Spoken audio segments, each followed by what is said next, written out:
வட தமிழகம், புதுவை மற்றும் அதனை ஒட்டிய தெற்கு ஆந்திர கடல் பகுதிகளுக்கு அருகே நிலவக்கூடும்.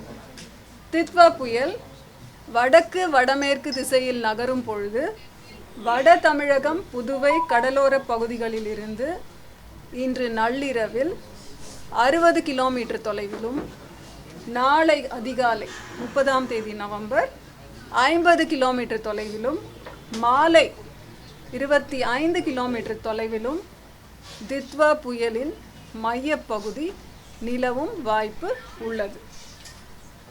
இந்த புயலின் காரணமாக